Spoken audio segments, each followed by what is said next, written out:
nuyu baax a baax waa biir réew mi ak waa biti réew ndokkel ñi nga xam ne tamit ñoo ngi bàyyi xel nekk ci diaspora bi jaajëfal leen ñaanal leen jàmm waaye di ñaanal tamit ñi nga xam ne way dawlu leen yàlla suñu borom yërëm leen xar leen aljana ñi caabi faree gannaaw suñu borom teggi leen nattu ba waaye ñi nga xam ne dañuy tëdd ci lopitaan yi tamit yal na yàlla may leen wér seen doomu ndey Moussa Jinne waaye di nuyu tamit ñi nga xam ne ñoo nekk ci biir réew mi di góorgóorlu nuyu sama caméra mani muy Moussa Diatta ak Ousmane ndokke leen bu baax a baax waaye di nuyu tamit képp koo xam ne yaa ngi bàyyi xel nekk ci biir réew mi waaye tey nag spécial dañuy nuyu ñi nga xam ne ñooy waa UDP am kontante ak mbégte ci jàkkaarloo bi nga xam ne ñu ngi ko war a jàkkaarloo ak ñoom waaye rawatina ki nga xam ne mooy Karafa Sonko di ñëw campagne manager boo xam ne manager bi nga xam ne tey jii moo nekkal UDP ci taxawaay bu am solo kon loolu dinañ ci am yaatal waaye yéen ñi nga xam ne dañuy bàyyi xel tamit su ngeen bëggee xam UDP fan la jëm ak fan la jógee ak fan la bëgg a dem kon da ngeen ñuy bàyyi xel bu baax a baax ci waxtaan bi nga xam ne ñu ngi ko war a jàkkaarloog Karafa Sonko tey nag waxtaan bi dina neex ndax moom déggul olof bu baax man dégguma soose bu baax xam naa ne dina métti waaye dañuy dugg ci soose bi dugg ci olof bi dugg ci faana bi dugg fu nekk génn Karafa Sonko ñoo ngi lay nuyu baax di la ñaanal jàmm. waaw Moussa maa ngi la nuyu di nuyu Gambia Talent di nuyu tamit suñ caméraman yi di nekk fii tey di nuyu askan bi di leen wax ne rek seen bokk la seen brother Karafa Sonko dëgg mooy ñu waxtaan ak ñoom macha allah Karafa mu mel ni dëkk bi dafa toll foo xam ne nii xam nga jamono bu nekk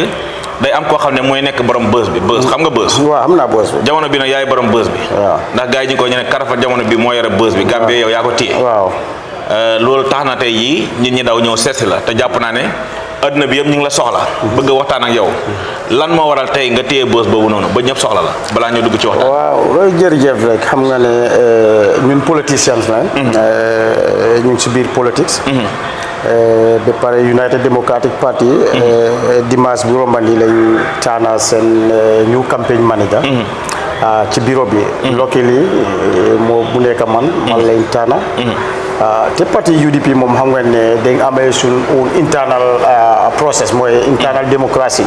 so internal démocratie boobu moo tax ni ñu taana seen campagne manager bi for UDP so moo tax coow li bari si biir dëkk bi daal dëgg it waaw macha allah mu nekk lu am solo Karafa balaa ñoo dugg ci campagne manager bi lan moo la dugal ci politique boobu kay laajte bu am solo la because man gis naa ne man since bu ma nekk student am naa interest si politics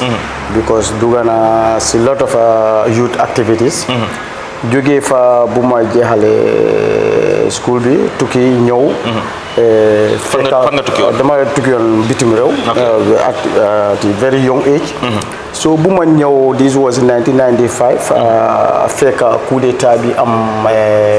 Gambia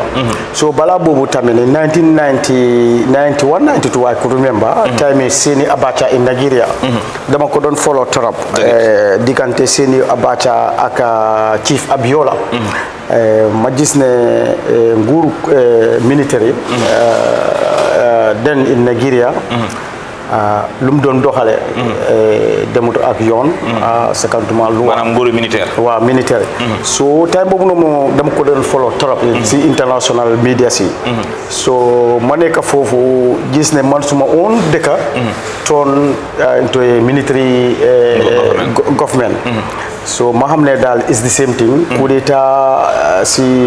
Africa is the same thing dañ dee gis def ni like am nga def flem si accusé ne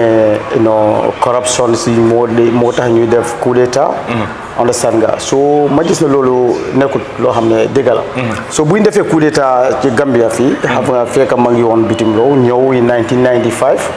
man tamit ma nekk koo xam ne ay condemn it ba pare am nga agency dem though there was no political party waaye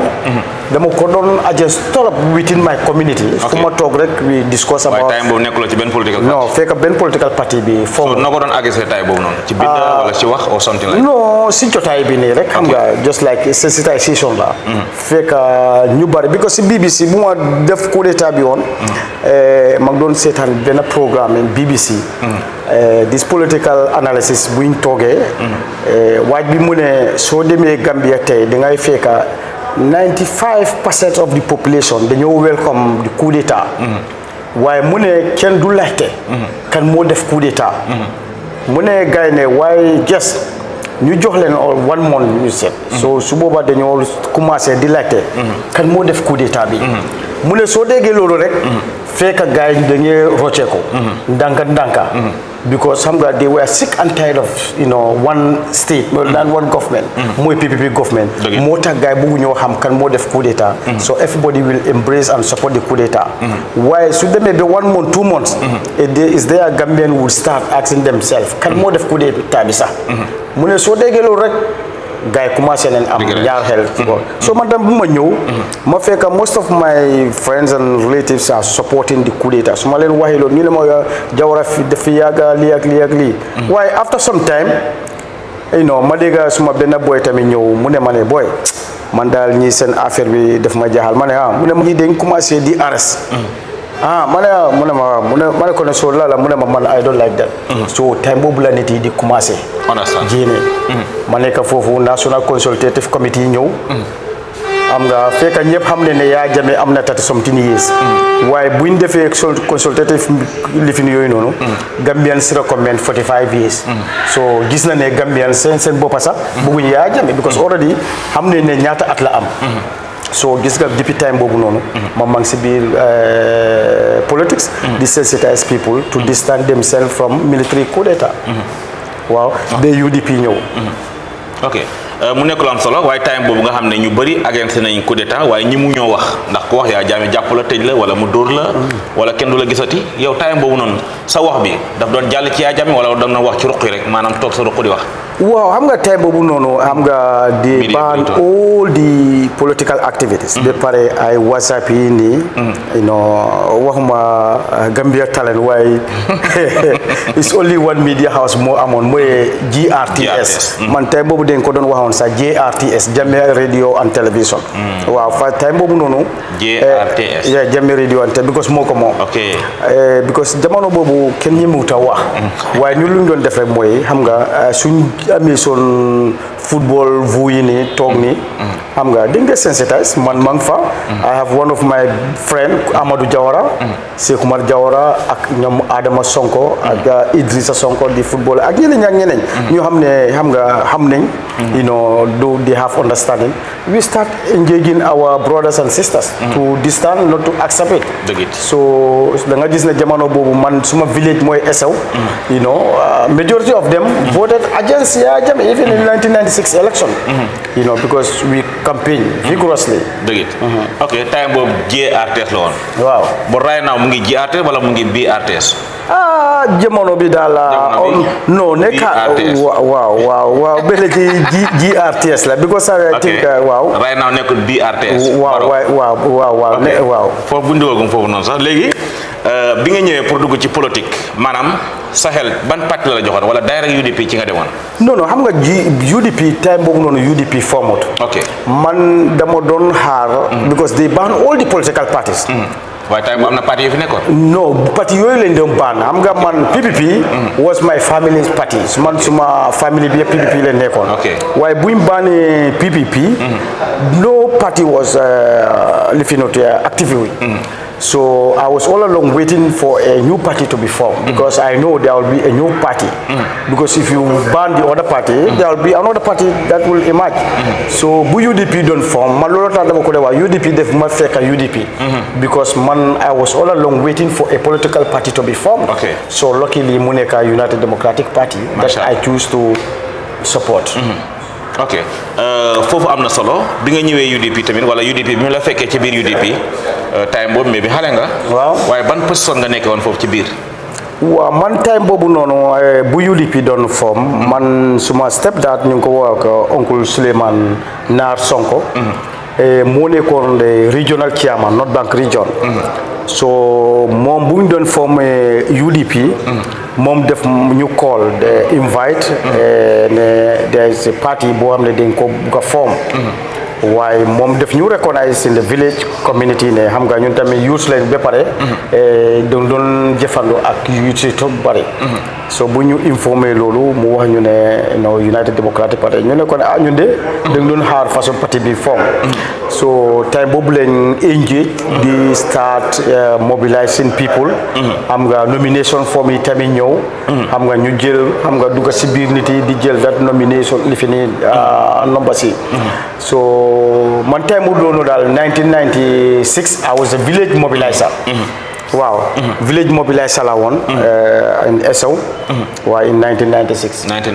waaw foofu am na solo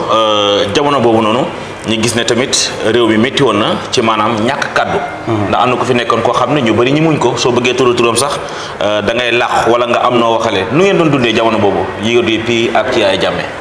jamono boobu noonu xam nga loolu laajte boobu bu am solo la gis nga man what I believe man lu ma jàng mooy fear mooy xam ne ko wax ci wala fear ragal dafa nekk disease lifin la disease la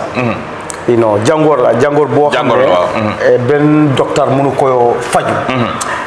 yow sa bopp yaa koy faj because Yaya Jammeh dafa inject fear into Gambians tax na ñu bari ñemewuñ ko maanaam dafa jëloon suñu fit daal fit bi waaw so fit boobu noonu yaa koy face you have to face it so ñun loolu lañ gis ne boobu daal nothing can intimidate us ba pare dañ gis ne réew bi ñoo ko moom ñun ñëpp a ko bokka so doo mën a ñëw rek bugg a si sun right and liberty defend dañ nekk na révolutionnaire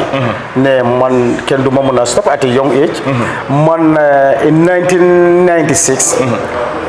ñoom leet Singulu Ñaasi ak Lammarong ci ak ñoom oncle Lopi Sana Fadera di former national youth wing of United Democratic Party 1996 bu ñëwoon Essew ñu fekk ma fa fekk I was a village mobilizer but the national youth wing ñoo ñëw foofu so ñu def suñ meeting bi so ñu ne dañ bugga one of the youths in the village kooku tamit wax so jamono boobu pour nga ñemee taxaw si plateforme bi was a problem so fekk ñu ngi amee some elders among us kuñ oo mu ne déedéet mënut a wax ñu ne di wane dëgg bugga naa waaye ñemewu ma so Singul Ñaasi ñëw ci man mu ne ma ne suma doom mu ne ko waaw mu ne ma ne xam naa ne you can do it óolu naa la ma ne ko ne waaw mu ne ma ne waxal so dañ am suñ benn oncle tamit ñu ngi ko wax di former honorable la woon ñu ngi ko wax leet Dudu Ngom of lu wàññoo mi moo nekkoon suñ député bi time PPP kooku tamit ñëw xam nga téema mu ne ma ne Karafa xam naa la si famille bi nga jógee yéen yaa fi nekk si famille bi chieftaincy ak yéen xam nga wax ma jox ma courage mu ne ma ne you can do it so ma jël mic bi waxtu bu ma waxee oncle Dudu Ngom jooy ñu bari jooy nañ si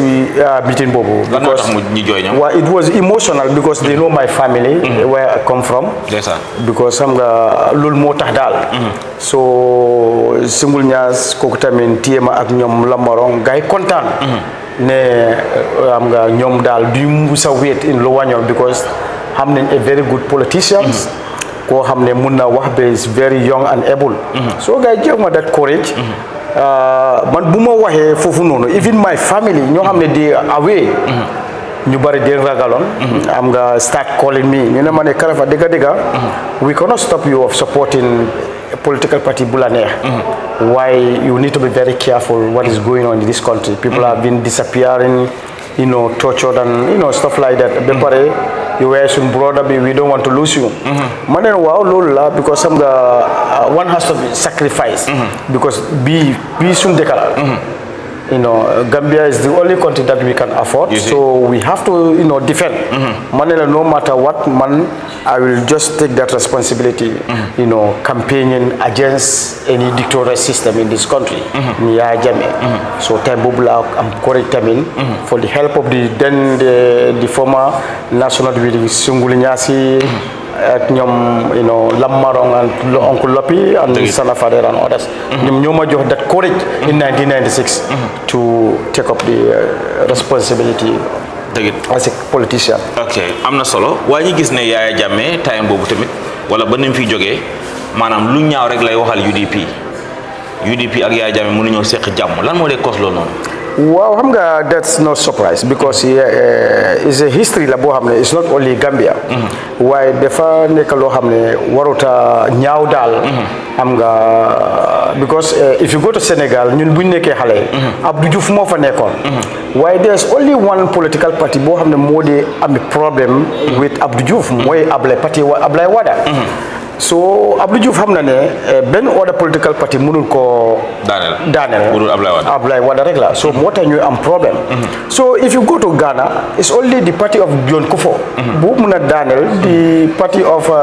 Jerry Rawlings maanaam daal nguur day xam ne parti bii waaw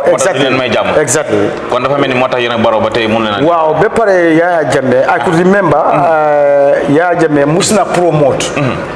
na promote Halifa Sallah doy Yaya Jammeh mu ne there is only one political party in this country boo xam ne moom Yaya Jammeh kooku la dee dégul because at least sometimes daf dee jël their advice or their ideas mooy doy bu mu waxee loolu I remember waaju war a tamit ñëw di following day mu ne Yaya Jammeh ne loolu is not a surprise because yow xam nga ne doy is not your threat du parti bu am doole waaw bu am doole so moo tax you will support it mu ne ko ne waaye any day nga gis doy with UDP you will start against doy yàlla def ñu nekk ci loolu rek naat form bu naat formé rek ma dégg Yaya Jammeh mu ne dafa am politiciens yoo xam ne dañ dee bàyyi seen bopp mel ni Jackson 5 so dañ foo ne jàng ne fekk xamuñ dara understand bu waxee loolu rek maa xelaati waxi waaju waara ma ne ko ne waaj bi ñëw na de because léegi Yaya Jammeh gis na ne the forces are coming up to uproot him mooy naat so Halifa Sallah and Ousainou Darboe and others are together so léegi dina attaque Halifa Sallah so moo tax Yaya Jammeh ak UDP mënuñoo juboo because xam na ne benn political party mënu ko uproot except UDP so Adama Barrow tamit the same thing noonu la mel macha allah mu nekk lu am solo ñu gis ne UDP parti la boo xam ne foundation bi yàgg na te ay mag ñoo ko seqoon boo xoolee tey ñi nga xam ne ñoo nekk suñu gannaaw foo naa ne ñu ci ëpp dem nañ yal na yàlla yërëm leen xar leen aljana ñoom Solo Sandé ñi ngi si ak ñeneen ñoo xam ne ci loxo nguur ci lañ jaaroon am fa ay jafe-jafe ak ñi nga xam ne tamit dem nañ suñu borom moo leen yóbbu tey jii ñii tamit am na ci ñoo xam ne am nañ jafe-jafe ak Yaya Jammeh ba jaaree fi dem loolu ban métti la am ci waa UDP waaw métti na lool because xam nga ñooñu war ñoo am jafe-jafe loolu mu mel ni ñi ñëpp dem nañ right now waaw exact ñu ñëpp dem nañ ñeneen am nañ natural death yoo xam ne dañ feebar gaañu ñeneen like ñoom oncle Kutubo waaye Lammarom moom lu ma la wax ni ñoom ñoo nekk ak di former youth wing of a party United Democratic Party ñii ñoo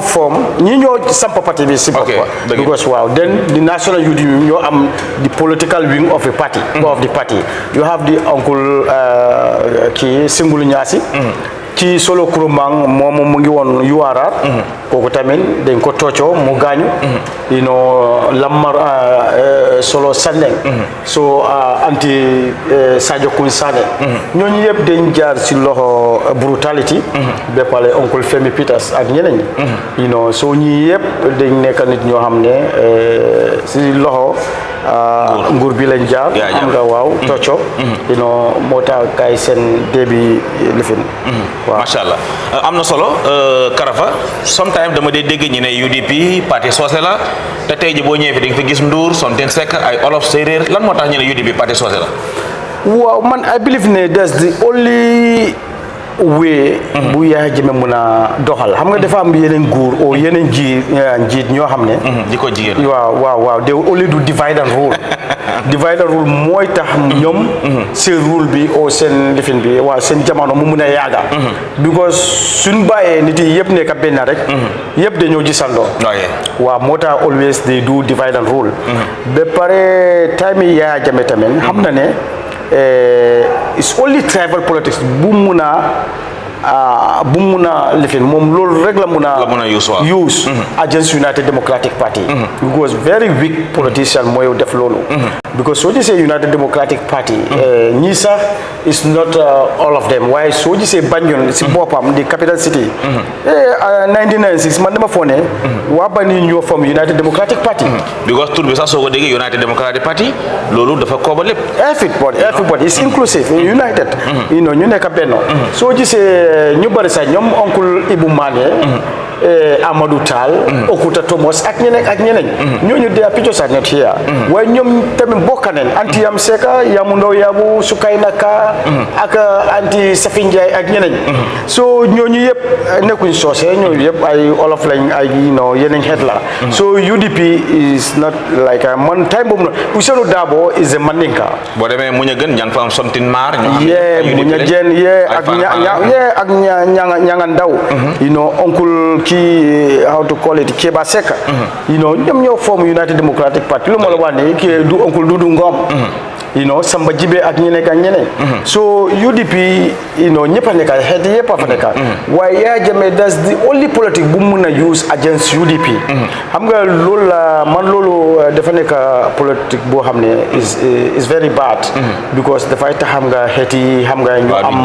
waaw divide and rule yooyu noonu waaye notwithstanding xam nga it's only a weak politician because am nga doo mën a jël affaire xeet nga jël loolu am nga in the politics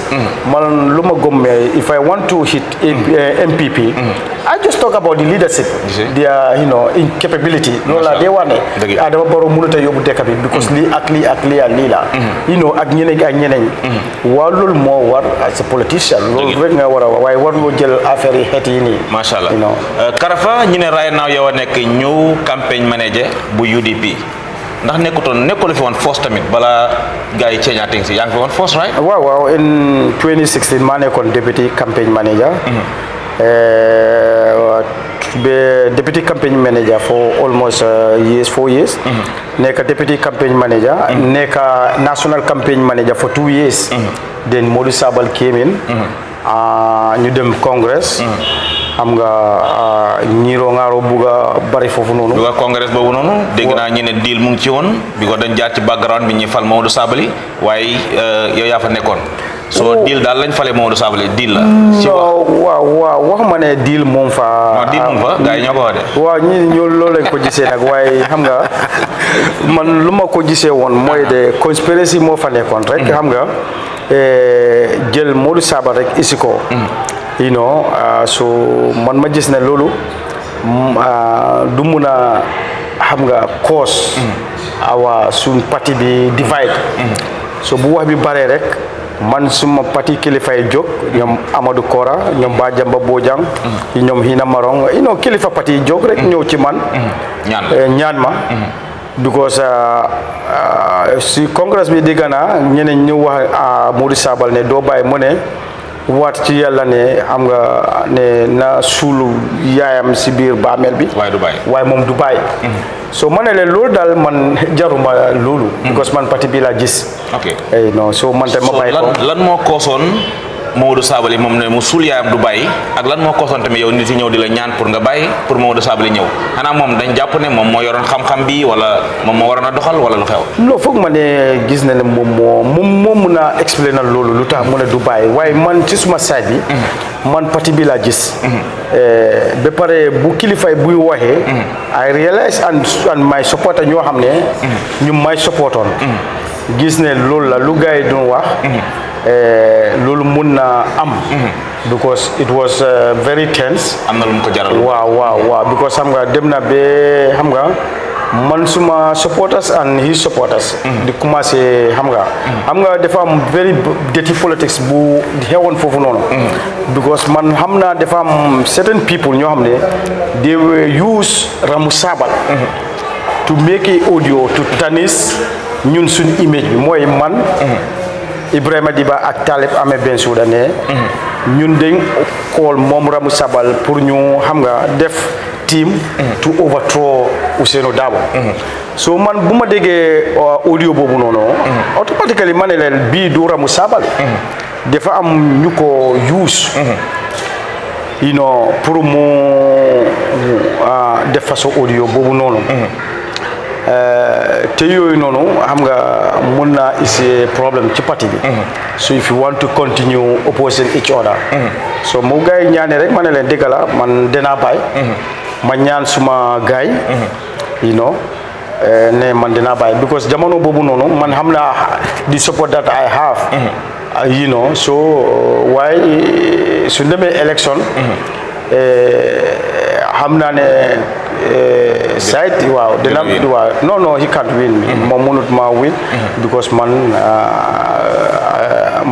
the support of West Coast region. Okay, waaye I think election ngeen dem ba mu win la wala loolu tamit. non man dama ko bàyyi I don't want to go election with you man ma bàyyi place bi. ok kon moom demutoon election dañ ko defoon place bi noonu rek. exactly waaw.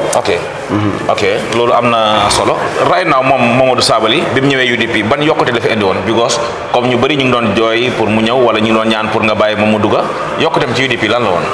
waaw xam nga politics moom you don't want to lose anybody. ba pare as long as you are a Gambian yaa ngi amee voters card. political party moom bugg naa am everybody. pour mu nekk si saytam bi. waaye politically man lu ma xam in the side of Modou Sabally. mooy Modou Sabally moom nekk noon APRC. so su nekkul second in command in APRC political party. because dem na ba jamono boo xam ne Yaya Jammeh daf ko joxoon place mu ne ko ne moom moo yoroon secretary general of APRC. not the government alone waaye jox na ko doole boobu ci parti bi. waaye man yàgg na nekk général. waaw si parti bi waaye man yaakaar naa ne façon nit boobu noonu su mooy ñëw si sa parti bi. at least war na ñëw ak benn nit. as a politician. waaye I remember when Modou Sabally was coming to UDP. only one person. no moom waa UDP ñoo ko escort. from Bundung Kunda. Almame Jaiteh and his team. in Bundung. amul kenn ku ànd ak moom. nobody Modou Sabally musuta isi anybody. kon loolu ndax profil la tamit si. no lu ma wax mooy. xam nga sometimes a politician will use maybe the social media politicians. You use social media to gain popularity. Why on the ground is the key as a politician. Because ñoom ñooy sànni karta. Why you go to media di wax si WhatsApp group yi nii. di dem si social media yi nii. I think that's not the answer. Why Modou Sabally bi mu doon ñëw si parti bi we haven't bring anybody. te man lu ma liggéey si parti bi Modou Sabally ci boppam man maa ko isi si parti bi. because without my support si parti bi liggéey ci parti bi moom du ñëw. dafa mel ni maa sampa parti bi. maa sampa néeg bi néeg boo xam ne mooy néegi UDP bi. ñun ñoo ko sampa. liggéey ko as a campaign manager. ba tax mu rafet. su fekkee ne Yaya Jammeh is still in this country. billahi wallahi taala Modou Sabally will never come to UDP. because gis na ne ñoo xam ne they are APRC. Yaya Jammeh su la daaxee si liggéey bi ou su la daaxee si parti bi. still now you will say I'm still loyal to Yaya Jammeh and I'm member of APRC. kenn musuta wax ne bokk ma yu APRC. te musuma dégg ne Yaya Jammeh daaxa nit si APRC mu ñëw bokk UDP. kon man suñ liggéeyul at that campaign side bi 2016. Modou Sabally du duggoon UDP ak ñeneen ñoo xam ne dañ ñëw dugga si UDP. without the changes 20 kon man maa tax moom mu dugga si parti bi. so man lu ma liggéey moom mënut a liggéey loolu. because moo tax moom bu mu ñëwee UDP. kala moom mu ñëw rek mu ne even a single person boo xam ne is prominent in APRC. because man we expect ne moom waa APRC la waroon a isi in UDP. waaye bu mu ñëwee at least 2-3 years. kan moo nekk APRC a prominent APRC boo xam ne Modou Sabally moo ko isi UDP amut benn rally boo xam ne amut is only suñu UDP support base la Modou Sabally di dem. foo man fu ma liggéey. for years. moom Modou Sabally foofu la dee dem.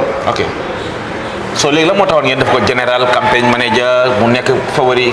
xam nga Modou Sabally moom façon nit yooyu loolu la moom dafa bëgg a façon yooyu noonu understand nga waaw so moom fu mu nekk rek moom dafa bëgg nit yi xam ko. nit yi gis ko. because moom dafa dem jamono boo xam ne sax ñun UDP suñu amee suñu rally. instead the party leader should be the last person to come. waaw xanaa nekk ko sa waay Modou Sabally. of course yes suma waay la waaye xam nga this politics we have to tell what is this thing. because suma waay because ñun ñoo tax moom mu ñëw ci parti bi. ba pare man suma bopp sax I contribute a lot for him to be come to the party. Yeah, exactly. ok so naka ngeen doon dundal si biir parti bi yéen ñaar comme like waxtaan amoon na moom moo war a toog ba gars yi ñaan la nga bàyyi ko mu toog ndax yéen a ngi neexoon tamit. bu baax sax we don't have anything. waaw because man suma boppa man I contribute because moom ku ma wax ni Lammarong this guy moom papa la ci Modou Sabally ba pare kii dafa liggéey ci UDP BMD ci UDP so kii bu mu gaañee ñu dem si dëj bi after sometime ma meet Modou Sabally at a café pipeline ma advise ko waaw let him make a choice to come and join United Democratic Party so because ma ne ko ne sa papa lum liggéey ci parti bi yow yaa war a ñëw pour nga complete loolu noonu so man tamit bokk naa nit ñoo xam ne no we talk to him to come to the party so moom ba pare bu ma ko bàyyee place bi tamit definitely speaking wholeheartedly yaa ko bàyyee pour moom tamit mu mun a liggéey ci parti bi pour ñun yëpp at the campaign side because man lu ma xam ci campagne bi moom xamul loolu ci campagne bi lu ma xam ci dëkk bi tamit mënut xamul loolu so man my experience you have to share that one waaw ok léegi moom bi mu ñëwee UDP bañ yokkute la fi indi loo xam ne gis ngeen ne Sabally moo ko liggéey ci biir UDP man de to be honest enough man lu ma gis mooy xam nga UDP dafa already structure soo demee country wide nii da ngay fekk ne UDP structure sa ñu fa man musuma gis ne boo xam ne ñu ne fii moo nekk place boo xam ne UDP amut fa base boo xam ne foofu la dem isi support loolu amut because moom fu mu dee dem mooy suñ support bi si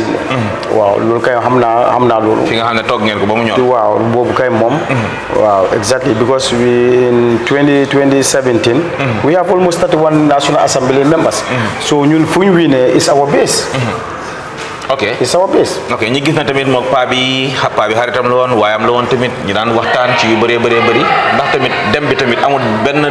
jafe-jafe boo xam ne ni kosal na ko UDP maanaam génn ak Sabally non xam nga paa bi moom is very open he is a very good politician nekkut fi affaire politique sax waaye paa bi moom is a very open guy la koo xam ne naturally moom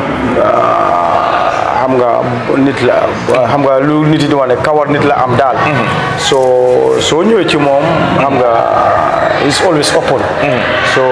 Modou Sabally tamit jël loolu noonu xam nga di dem ci moom di toog ak moom ne loolu rek la waaye boobu taxu daal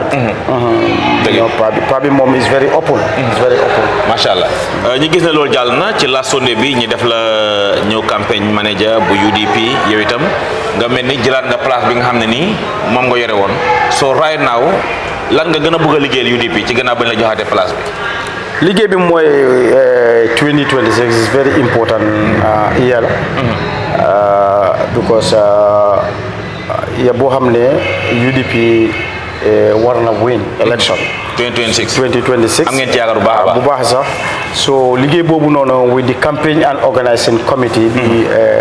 headed by Talib Ahmed Bensouda the organizing secretary we have a plan ñu bëri sax wax nañ ne gars yi dañ Sabally dafa am tuumaay ne gars yi dañ bëgg a taxawal Bensouda ci next election yi te moo Bensouda neexuñ moo tax mu génn loolu yëpp ñu ngi ko dégg waaw loolu mun naa am waaye xam nga loolu lifinu ko ci gémmiñam de moo tax muy dem waaye moom attitude bi bu mu doon wone Bensouda tax na ba nit yi gis ne bëggul Bensouda because xam nga def ko dee attaque social media radio bi tax na time boobu noonu bu mu ko lifine nit yi ñu ne ko ne still now léegi bokk nga ci parti bi te Bensouda kilifa la ci parti bi you have to stop attacking him so jamono boobu la stop attacking Bensouda waaye bu mu demee tamit de gis nañ ne still now the same old attack bi la bëgg a commencé waaw lan moo cause ñoom ñaar mënuñoo jubóo maybe complexe man gis naa ne Sabally dafa am complexity against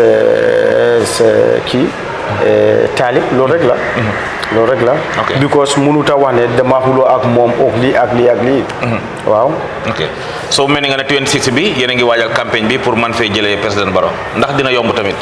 waaw dina yomba du yomba waaye lu ñu xam mooy our campaign strategy mooy UDP lu ñu xam we have to control the grassroots going all out in 2026 25 24 yëpp yu suñ campagne programme nañ ko ñu ne Alaji S Dabo dem all the bantabas neighborhood campaign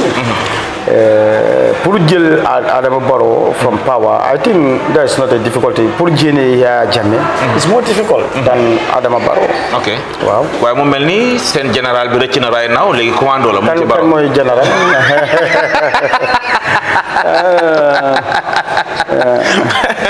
da ngeen amoon général bi non ñun amuñ général pa bi la général pa bi man général sato ngami la comme commando la sabale mo général bi léegi moom mu ne moo doon général waaye léegi commando la te commando xam nga moo gën a xay commando la waaye léegi ñu ne général la waaw léegi waaw mu nga commando la woon léegi général waaw ñun kay moom we are lieutenant ok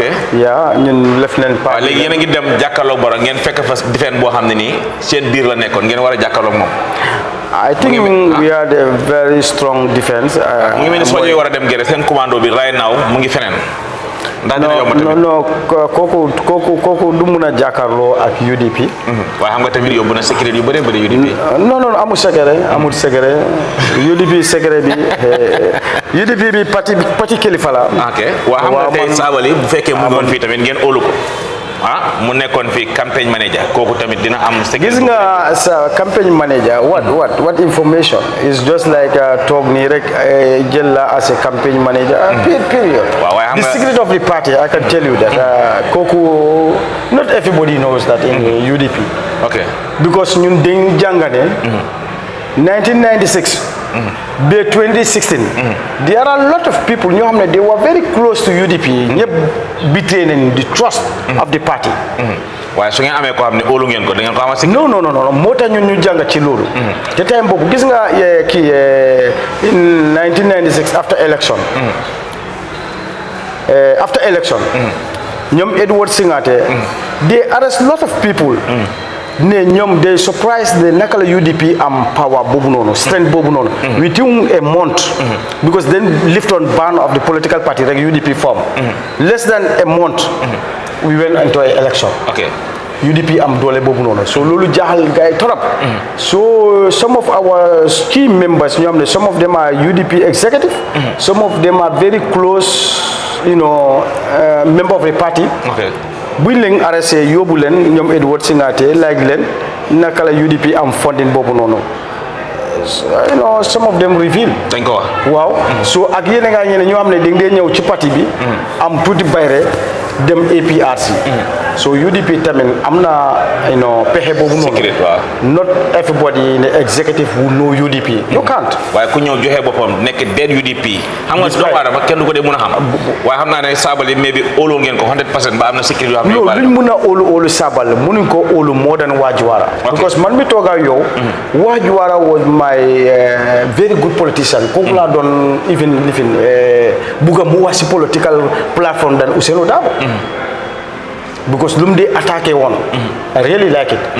waaye bu Wajuwara betrayed UDP boobu moo ma gën a shock because I never think ne Wajuwara will ever leave UDP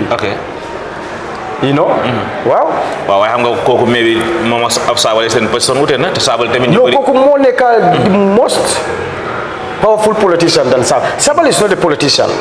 Sabally dafa am lu ko dugal ci politics. waaw xam nga Sabally naturally he is not a politician. dafa am lu ko dugal ci politics. waaye Wajuwara mooy is natural politician. kooku politicien la. ak ñeneen yow remember Ngagne Touré ak others ñoo xam Karafa xam naa ne politique 2026 bu jublu si Sabally moom bu leen ko laal ak bant da leen ko laalee bant bu gudd xam naa ne dina wax Sabally su ñu ko laalee dina wax because ñàkku secret yoo xam ne am na ko biir UDP bu leen laal Sabally de non xam nga ñu sax dundee laalante yooyu noonu xam naa ne dina leen laal we are very professional because now is the général xam naa dina leen laal commando loolu léegi général la because lay now am na ay baaj yu bëree xam nga ku dem ba sës baro lay na am nga ay baaj so right now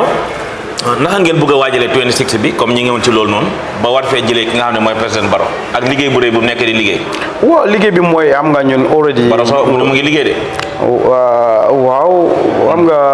nguur bu nekk rek loolu lañ di wax ne liggéey. waaye mu ngi liggéey yow seen gis-gis na Barrow mu ngi liggéey. du ma mën a wax ne nekkul di liggéey waaye luñ ko santa ak li muy def ak suñu expectation bi moom dafa tas suñu yaakaar. Because mom, at least the first thing you should have done is mooy reform yu mu waroon a def. You know, deful loolu. Ba pare, you know, the best thing he should have done is to accept the new draft constitution. boo xam ne boobu moo waroon a yóbbu Gambia, you know, ci kanam. deful loolu. ba pare, you know, it's a disgrace. ba pare nit ñoo xam ne. ñun ak moom luñ foo ne ñoom yoo yaaxa dëkk bi moom ñoo ngi leen jël am nga def leen ci kanam nguur gi loolu is very sad.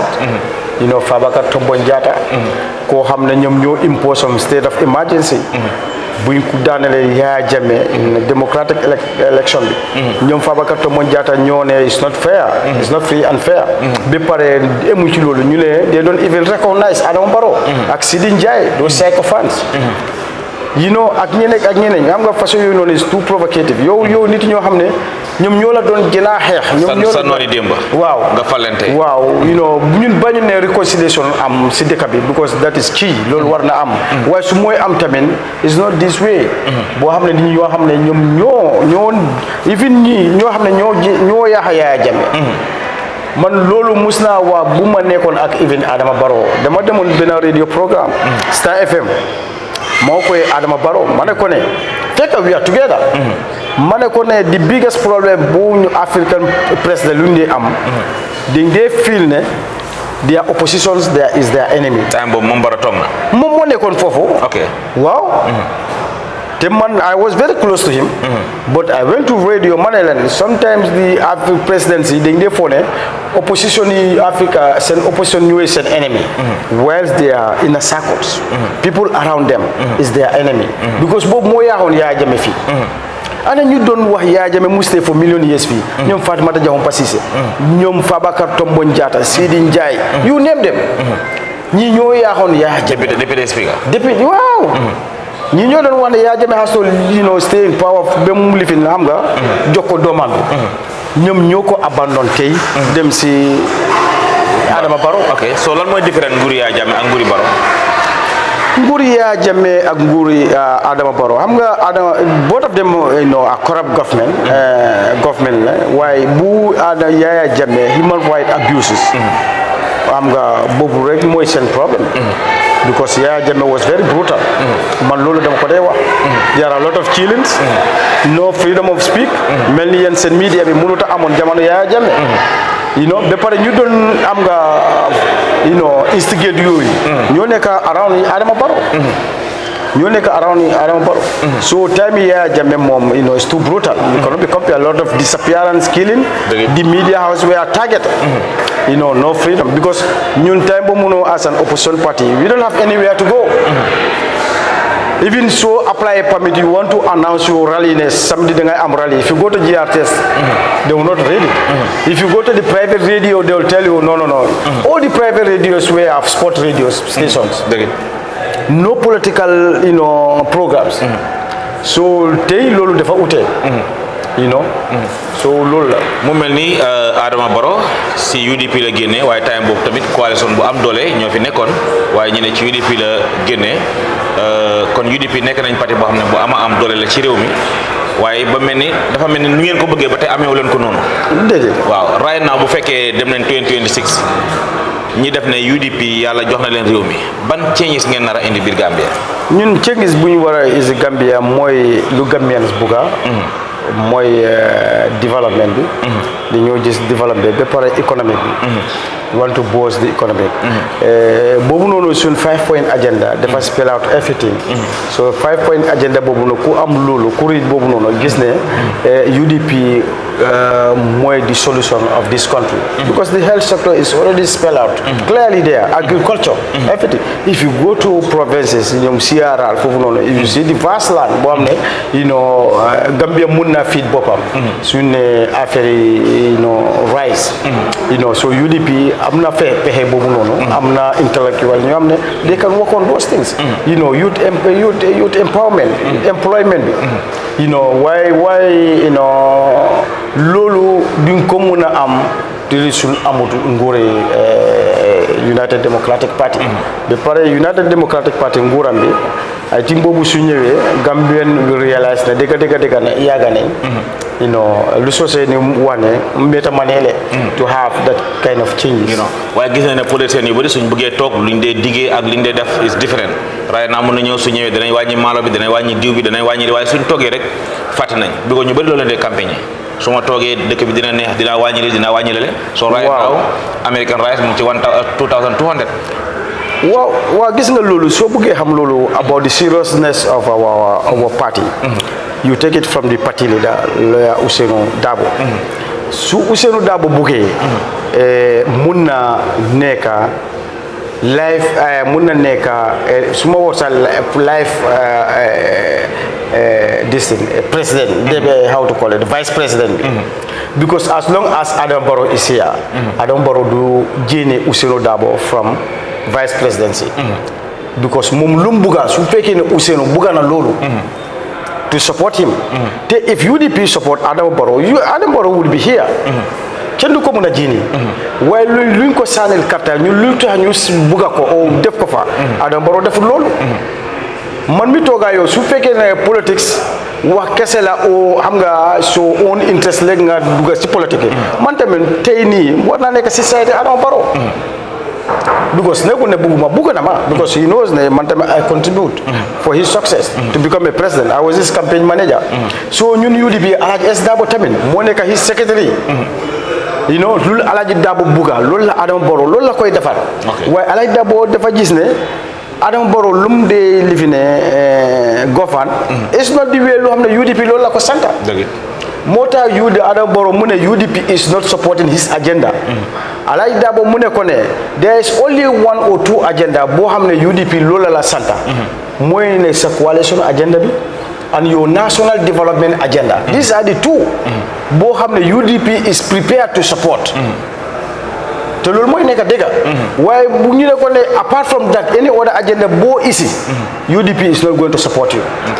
we could not support him as a party ne kii ñun la ñoom OJ Jallow ñoom Amad Ba ñoom Mai Fati ak ñoom Henry Gomez you see them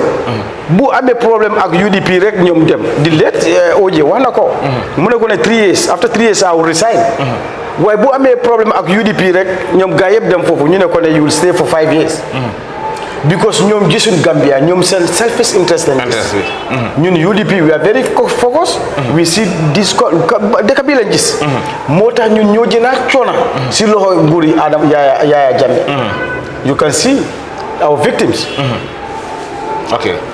mu nekk lu am solo métti na right now ñu bëri ñu ne politique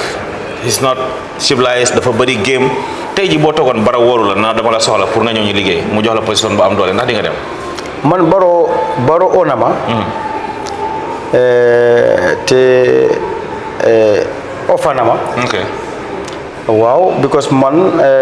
lu ma la wax ni man gis nga buñ support Adama Barrow ba mu gagné fekk ñoom Ousainou they were in prison ñun ñoo fa nekkoon about 7 or 8 of us at the national executive fii ñu ñoo tànn Adama Barrow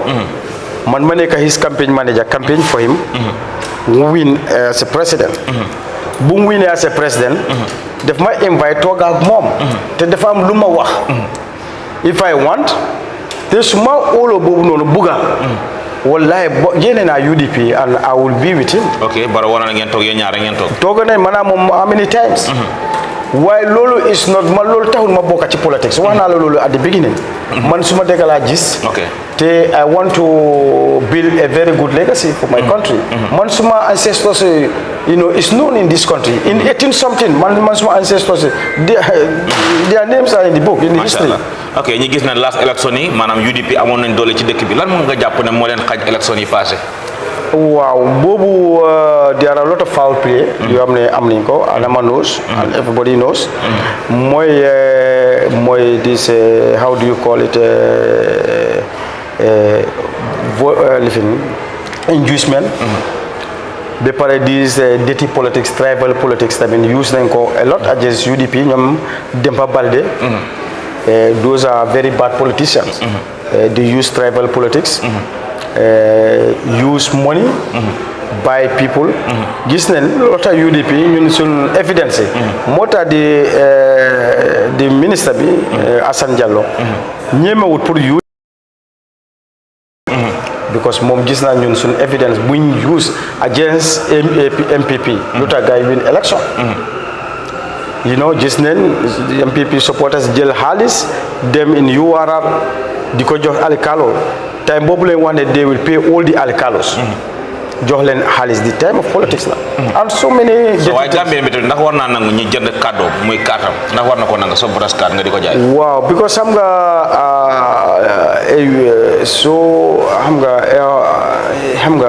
a hungry man so ñaake is very easy for people to they use money wa mu ne ila forêt ay sa sanole so ñoom time boobu lay use politics am nga yóbbu ay sujeer ay palaat ay million machine ay yeneen lañu day use jox gox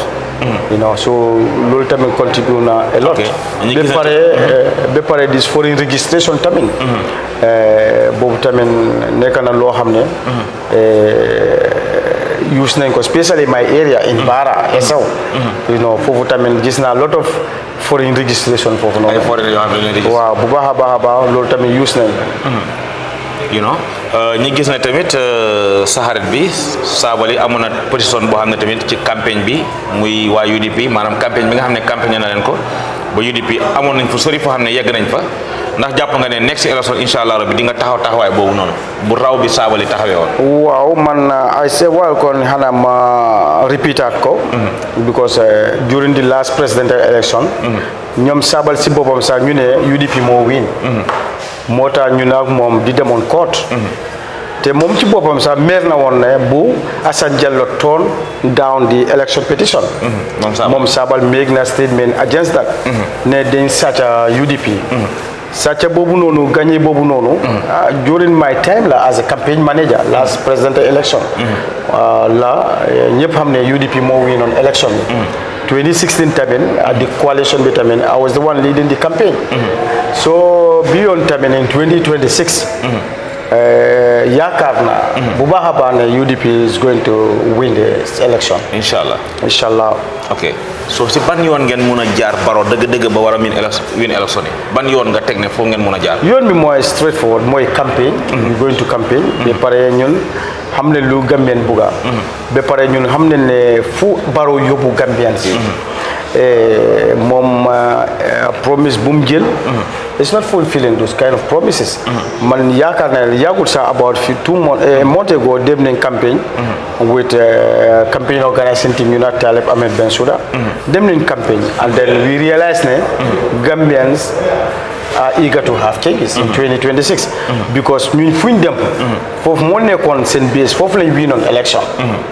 mais ñun gis nañ ne lu gaay wax ba pare lu gaay pare in 2026 and inshallah by 2026 we're going to win the election mashallah because last 2 months or 3 months mos nañu dégg ñu ne bind nañ benn lettre ne Rohey Malick Lowe dafa resign dem na NPP mu indi woon coow bu xala bëri waaye ñu ne loolu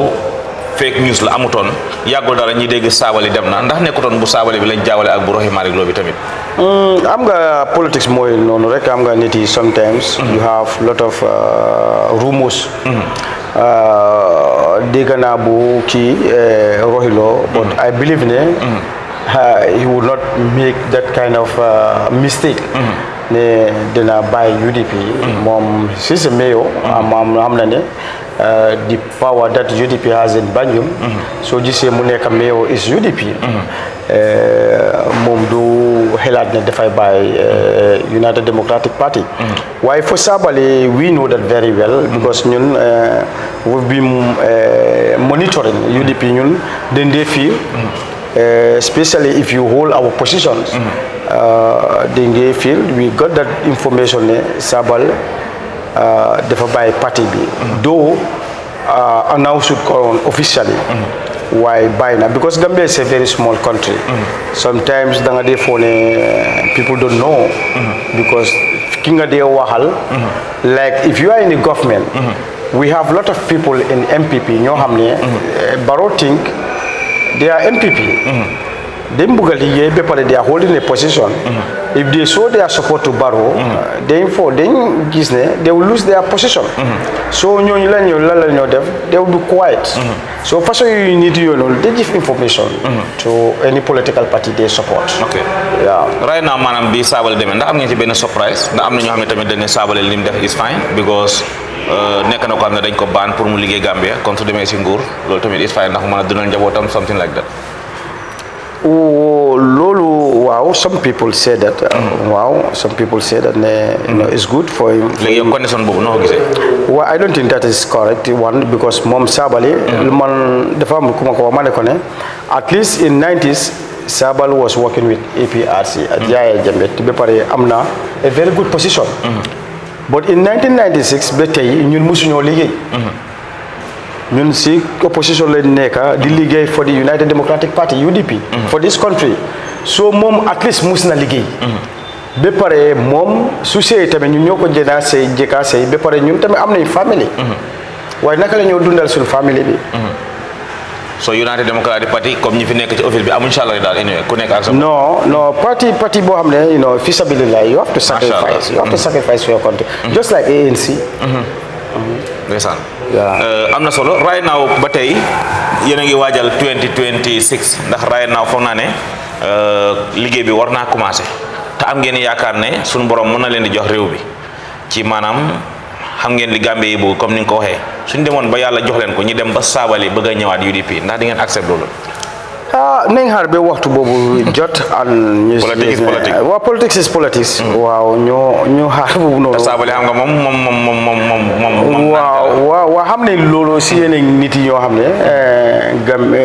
yeneen politicians lu ma dee wax ma ne di ara politicians ñoo xam ne even if Japanese invaded Gambia the following day you will hear them speak in Japanese ñooñ gëmuñ dara ñoon nguur bi ñëw rek bu nguur bi ñëwee rek you see them why I think UDP government is going to be a different one wow at least I teach people to change their attitudes nekkul ne every political party or especially ruling party should be desperate ne ku nekk danga ko bugg a isi because there are other politicians those are rotten politicians nobody should emulate those kind of attitudes because so emulate you should emulate a very good one so buga dunda ak nit take a very good side of him nga jël loolu noonu waaye nekkul ne lu mel loolu ngay war a jël so UDP will teach Gambians a very good attitude especially politics because moo dee yaaxa nguur loolu moo dee yaaxa dëkk bi da nga gis nit koo xam ne tey mu ngi fii ëllëg mu ngi fale especially if you soo nekkee opposition they will distance themselves from you go with the government nekk foofu dafa ñoom suñ daanee rek ñëw back to that opposition party yoo xam ne ko boobu moo win that's not correct so Mr. Karafa ñu gis ne dëkk bi price yi high na déegi mu ngi bëri lan moo cause loolu si sa idée loo gis na ko moo ray gi bëri na kenn ñemeetu right now dee lifin bi ray bi mu ngi bëri ray bi mooy security sector reform bi lu ma wax ni loolu la Adama Barrow loolu la waroon a def bu mu toogee war na def loolu because loolu moo nekk suñu agenda si waaw loolu is very very important because gis nga security war noo use security ñu nekk ay politicians loolu is not correct the politician security they should be free to execute their duties freely. Man lola won last time one of my meeting in Tanje. Mane the Inspector General of Police. Sunit warona janga sidekabi. I think the police should learn a lot because most of the senior police officers, present senior police officers, were victims of Yaya Jammeh. Yaya Jammeh dahanelen. Ñun as politicians, a United Democratic Party, ñun ñoo xeex ba gis ne new government bi form. New government bi bu mu formé ñoom ñu am chance to be reappoint again. Many of them, many of them. If you go to military, the CDS is one of them. So kon ñoom war nañ jàng ci politics.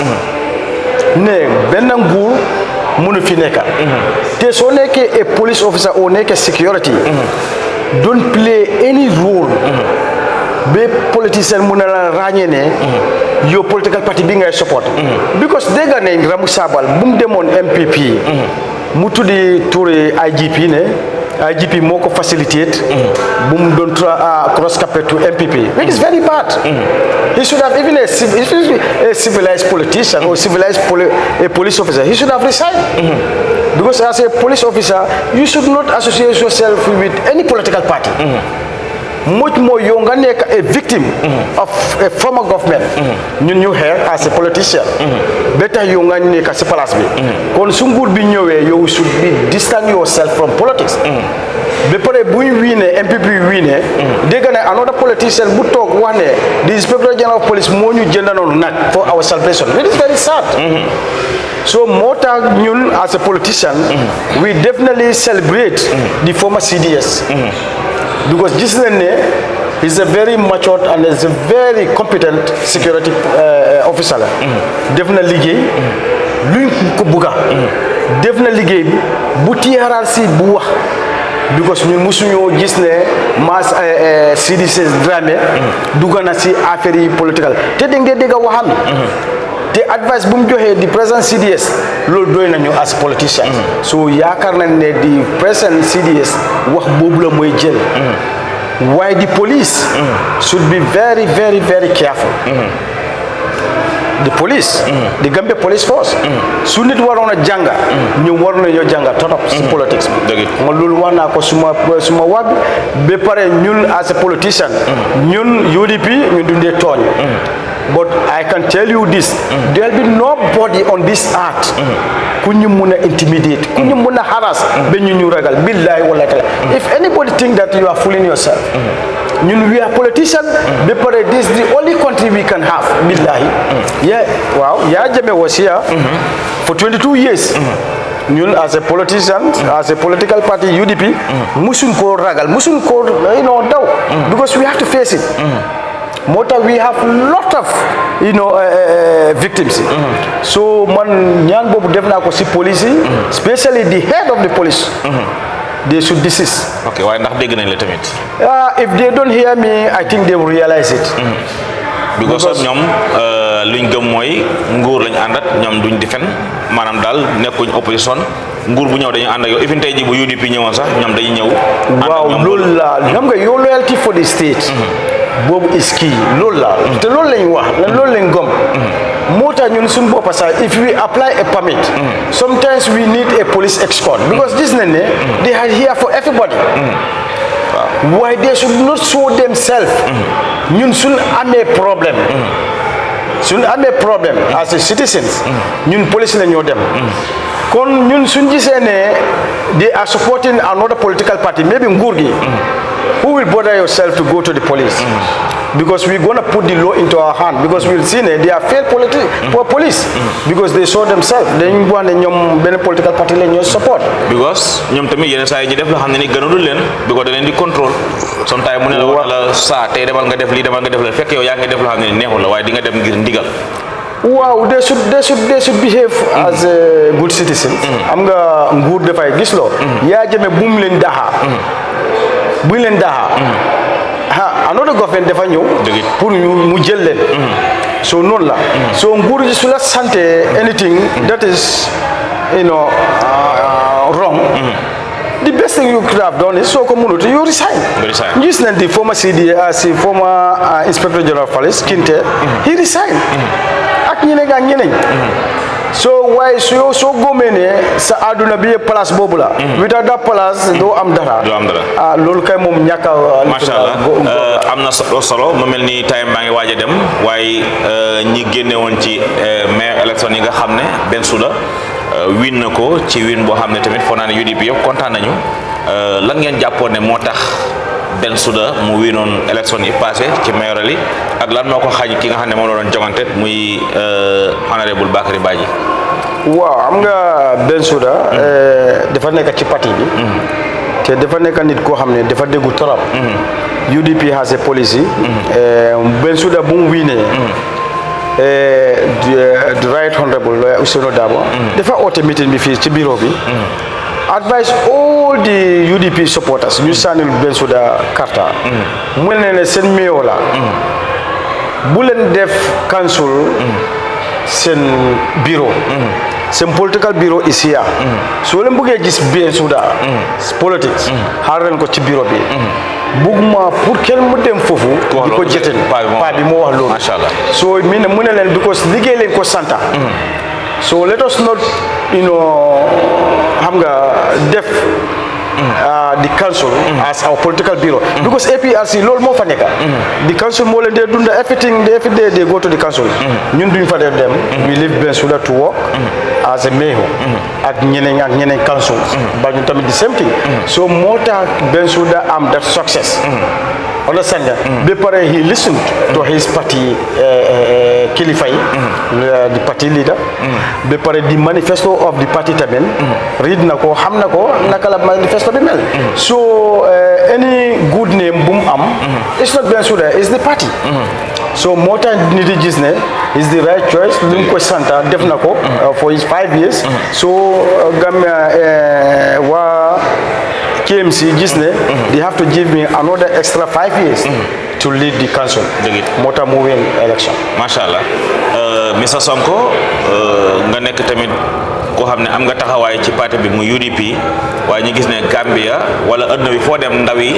bokk na ci ñi nga xamne ñoy doxal rew mi te tay ji su ndaw yépp ñepp ngi daw bëgg génn rew mi ko wax mu ne Gambia amul liggéey dañuy dem bagwé ñu bari ñi ngi dé so lan moy idea bi mooy youth empowerment bi youth employment bi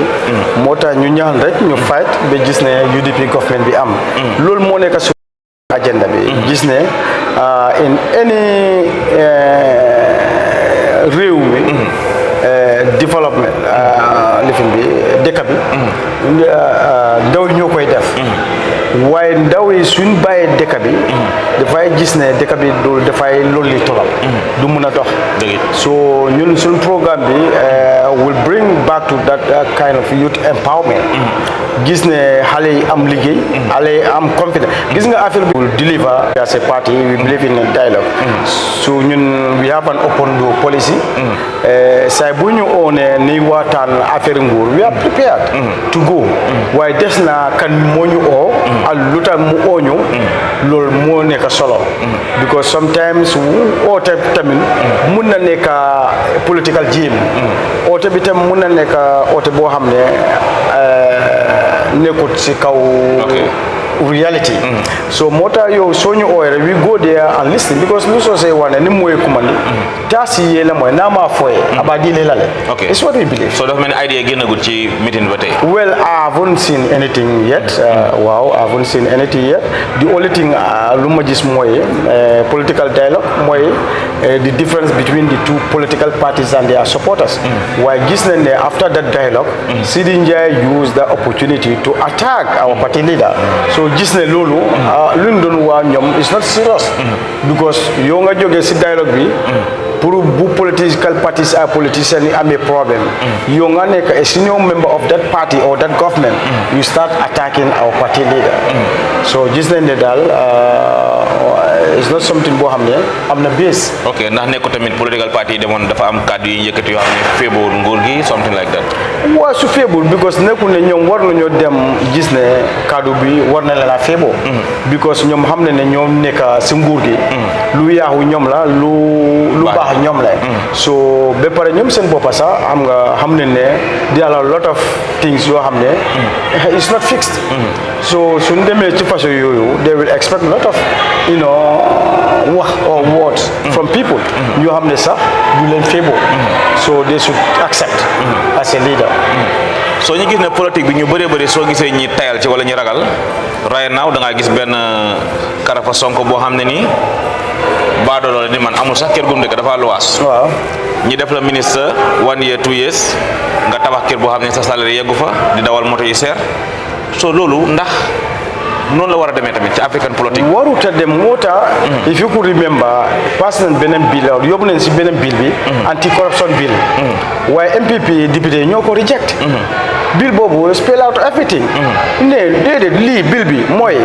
if you are a minister. ñu gis ne ministre sampana tax. di corruption bill bi mun ne la investigate naka nga sampee lii. soo ne suma doom yi ñu nekk abroad moo ko sampa. nga isi receipt where they sending you money. gars yi bañ. so nga gis ne loolu MPP is not a serious government. so because man I believe ne loolu sax gàcce la. because soo nekkee custodian of a public fund. nit yi war nañ xam naka la xaalis boobu di dugga di jéena. waaye ñu la denkee xaalis nga ne kenn du la laajte naka la xaalis bi kon yow lu tax ñu la jox xaalis. yow nga nekk ay ministre. foog naa a very good government. the president should even encourage that bill to be passed. because loolu daf koy clean. ne moom is a very clean leader. waaye ministère si ak permanent secretary ak government civil servant yow nga sampa tout tax because gis nañ ministre si. I don't know how true it is. Why this is social media? Sidin Jai is building a story building in Nyanija. I went to Nyanija. I saw a story building there. You know, Sidin Jai Moko Mom. I went to Salum. I saw a building there, a very mighty building. You know, Ahmad Ba Moko Sampa. We went to Wulinkama, another place. You see a minister building a house there within 5 years. A story building. Falling Ami Halis Boguno. Falling Ami Halis Boguno. So Bobu Nono Nyun as a party UDP. We are very committed. We are serious political party. ndax jàpp nga ne Gambia corruption mu ngi fi daw 100% kon. No. Corruption bi fii moom I think I don't know why ñëpp even lii ci boppam xam ne sax. corruption is rampant. Where is the former local government minister? Mr. Sai. gis nañ si highway bi sax fuy time yaa Jammeh gis nañ highway bi léegi they are all def nañ ko ay kër. di bil ay étage foofu noonu. how is that possible?